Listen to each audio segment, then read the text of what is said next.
ಎಲ್ಲರಿಗೂ ನಮಸ್ಕಾರ. ವಿಭಾ ಟಿ.ಆರ್. ಕನ್ನಡ ವ್ಲಾಗ್ಸ್ಗೆ ಸ್ವಾಗತ. ಇವತ್ತಿನ ರೆಸಿಪಿ ಮೂಲಂಗಿ ಬಜ್ಜಿ. ಮೂಲಂಗಿ ಬಜ್ಜಿನ ಯಾವ ರೀತಿ ಮಾಡೋದು ಅಂತ ನೋಡ್ಕೊಂಬರೋಣ. 3 ಮೂಲಂಗಿನ ತುರಿದಿಟ್ಕೊಂಡಿದ್ದೀನಿ. ಈಗ ಯಾವೆಲ್ಲ ಇಂಗ್ರೀಡಿಯೆಂಟ್ಸ್ ಬೇಕು ಅಂತ ನೋಡ್ಕೊಂಬರೋಣ.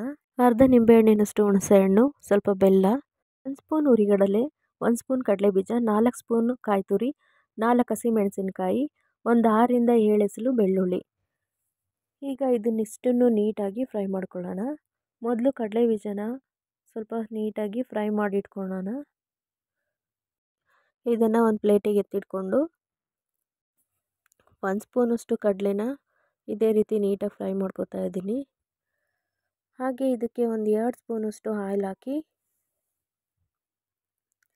ಮೆಣಸಿನ್ಕಾಯಿ 4 ಮೆಣಸಿನ್ಕಾಯಿನ ತಗೊಂಡು ಫ್ರೈ ಮಾಡ್ಕೊತಿದ್ದೀನಿ. ನೀವು ಖಾರಕ್ಕೆ ಎಷ್ಟು ಬೇಕೋ ಅಷ್ಟನ್ನು ಆ್ಯಡ್ ಮಾಡ್ಕೊಳ್ಳಿ. ನಾಟಿ ಬೆಳ್ಳುಳ್ಳಿನ ಯೂಸ್ ಮಾಡ್ತಾಯಿದ್ದೀನಿ. ಒಂದು 6 ರಿಂದ 7 ಎಸಳು ನಾಟಿ ಬೆಳ್ಳುಳ್ಳಿ, ಒಂದು ಅರ್ಧ ನಿಂಬೆಹಣ್ಣಿನಷ್ಟು ಹುಣಸೆಹಣ್ಣು, ಒಂದು 2 ಪೀಸ್ ಬೆಲ್ಲ ಚಿಕ್ಕದು. ಇದನ್ನು ಕೂಡ ಬೆಲ್ಲನ ಜಾಸ್ತಿ ಹೊತ್ತು ಫ್ರೈ ಮಾಡೋದ್ರಿಂದ ಕರ್ಗೋಗ್ಬಿಡುತ್ತೆ. ಸೊ ಹಾಗಾಗಿ ಬೇಗನೆ ತೆಗಿತಾ ಇದ್ದೀನಿ. ಸಾಕು ಇಷ್ಟಾದರೆ.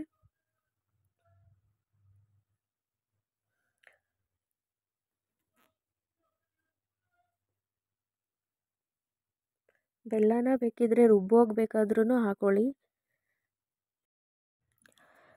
ನನಗೆ ಹಸಿ ಮೂಲಂಗಿ ಅಷ್ಟು ಇಷ್ಟ ಆಗಲ್ಲ. ಹಾಗಾಗಿ ಒಂದು 2 ನಿಮಿಷ ಮೂಲಂಗಿ ಹಸಿ ವಾಸನೆ ಹೋಗುವಷ್ಟು ಫ್ರೈ ಮಾಡ್ಕೊತಾ ಇದ್ದೀನಿ. ಹಾಗೆ ಸ್ವಲ್ಪ ಮೂಲಂಗಿನ ಎತ್ತಿಟ್ಕೊಂಡಿದ್ದೀನಿ ಕೊನೆಯಲ್ಲಿ ಹಾಕೋದಕ್ಕೆ. ನೋಡಿ, ಹೀಗೆ ಒಂದು 2 ನಿಮಿಷ ಮಿಕ್ಸ್ ಮಾಡಿಕೊಂಡು ಹಸಿ ವಾಸನೆ ಹೋಗೋವರೆಗೂ ಫ್ರೈ ಮಾಡ್ಕೊಳ್ಳಿ. ಇಲ್ಲ ಮೂಲಂಗಿನ ಇಷ್ಟಪಡೋರು ಹಾಗೆ ಮಾಡಿದ್ರೂ ತುಂಬಾ ಟೇಸ್ಟಿಯಾಗಿರುತ್ತೆ.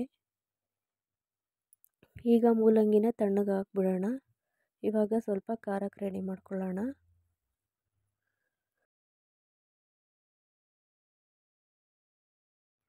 ಫ್ರೈ ಮಾಡಿ ಇಟ್ಕೊಂಡಿದ್ವಲ್ಲ ಅದಷ್ಟನ್ನು ಕೂಡ ಜಾರಿಗೆ ಹಾಕ್ತಾಯಿದ್ದೀನಿ. ಕಡಲೆಬೀಜನ ಸಿಪ್ಪೆ ತೆಗೆದಿಟ್ಕೊಂಡಿದ್ದೀನಿ 1 ಸ್ಪೂನು, 4 ರಿಂದ 5 ಸ್ಪೂನು ತೆಂಗಿನಕಾಯಿ ತುರಿ. ಇದಿಷ್ಟನ್ನು ಕೂಡ ನೀಟಾಗಿ ಗ್ರೈಂಡ್ ಮಾಡ್ಕೊಂಬರೋಣ. ನೋಡಿ, ಈ ರೀತಿ ನುಣ್ಣಗೆ ರುಬ್ಕೋಬೇಕು.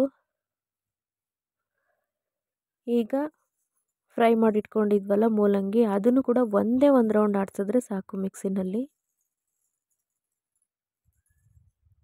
ನೋಡಿ, ಈ ರೀತಿ ಇಷ್ಟಾದರೆ ಸಾಕು. ತುಂಬಾ ನೈಸಾಗಿ ರುಬ್ಕೊಳ್ಳೋ ಅವಶ್ಯಕತೆ ಇಲ್ಲ, ಅಷ್ಟು ಚೆನ್ನಾಗಿ ಬರಲ್ಲ.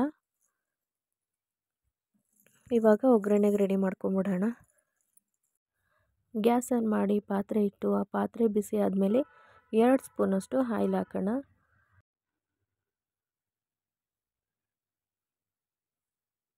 ಆಯಿಲ್ ಸ್ವಲ್ಪ ಬಿಸಿ ಆದಮೇಲೆ ಒಂದು 1/4 ಟೀ ಸ್ಪೂನಷ್ಟು ಉದ್ದಿನಬೇಳೆ, ಹಾಗೆ ಒಂದು 1/4 ಟೀ ಸ್ಪೂನಷ್ಟು ಸಾಸಿವೆ, ಸ್ವಲ್ಪ ಕರಿಬೇವು, 1 ಒಣಮೆಣಸಿನ್ಕಾಯಿ, 1/4 ಟೀ ಸ್ಪೂನಷ್ಟು ಜೀರಿಗೆ. ಇದಿಷ್ಟನ್ನು ಕೂಡ ನೀಟಾಗಿ ಮಿಕ್ಸ್ ಮಾಡಿಕೊಂಡು ಈ ರೀತಿ ಫ್ರೈ ಮಾಡಿಕೊಂಡು ಈಗ ಗ್ಯಾಸ್ ಆಫ್ ಮಾಡೋಣ. ಗ್ಯಾಸ್ ಆಫ್ ಮಾಡಾದಮೇಲೆ ಸ್ವಲ್ಪ ಒಗ್ಗರಣೆ ತಣ್ಣಗಾದಮೇಲೆ ರುಬ್ಬಿಟ್ಕೊಂಡಿದ್ವಲ್ಲ ಅದನ್ನು ಹಾಕೋಣ. ಇವಾಗ ನೀರು ಎಷ್ಟು ಬೇಕು ಅಷ್ಟನ್ನು ನೀರನ್ನು ಆ್ಯಡ್ ಮಾಡ್ಕೋತಾ ಇದ್ದೀನಿ. ತೀರಾ ತೆಳುವಾಗೂ ಇರಬಾರ್ದು, ಗಟ್ಟಿಯಾಗೂ ಕೂಡ ಇರಬಾರ್ದು. ಈ ಅದಕ್ಕಿದ್ರೆ ಸಾಕು. ನೋಡಿ,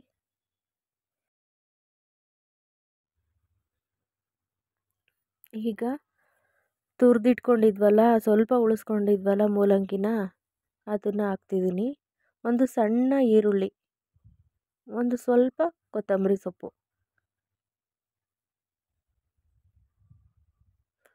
ಇದಿಷ್ಟನ್ನು ಕೂಡ ಹಾಕಿ ನೀಟಾಗಿ ಮಿಕ್ಸ್ ಮಾಡ್ಕೋಬೇಕು.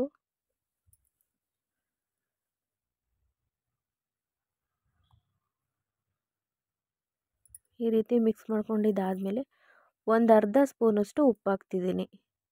ಪುಡಿ ಉಪ್ಪು ಹಾಕ್ತಾಯಿದ್ದೀನಿ. ನೀವು ದಪ್ಪ ಉಪ್ಪು ಹಾಕೋರು ರುಬ್ಬೋ ಟೈಮಲ್ಲೇ ಉಪ್ಪು ಹಾಕ್ಬಿಟ್ಟು ನೀಟಾಗಿ ರುಬ್ಕೊಳ್ಳಿ, ಸರಿಯಾಗುತ್ತೆ. ನೋಡಿ, ಒಂದು 2-3 ಸಲ ಮಿಕ್ಸ್ ಮಾಡಿ ನೀಟಾಗಿ ಈ ರೀತಿ ಮಿಕ್ಸ್ ಮಾಡಿಕೊಂಡ್ರೆ ತುಂಬಾ ಟೇಸ್ಟಿಯಾಗಿರುವಂಥ ಮೂಲಂಗಿ ಬಜ್ಜಿ ರೆಡಿ.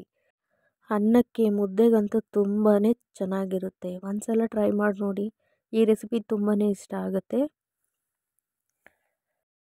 ಓಕೆ ಫ್ರೆಂಡ್ಸ್, ಈ ವಿಡಿಯೋ ನಿಮ್ಗೆ ಇಷ್ಟ ಆಗಿದ್ರೆ ಈ ವಿಡಿಯೋಗೊಂದು ಲೈಕ್ ಮಾಡಿ, ನನ್ನ ಚಾನಲ್ನ ಸಬ್ಸ್ಕ್ರೈಬ್ ಮಾಡ್ಕೊಳ್ಳಿ, ಹಾಗೆ ಶೇರ್ ಮಾಡಿ.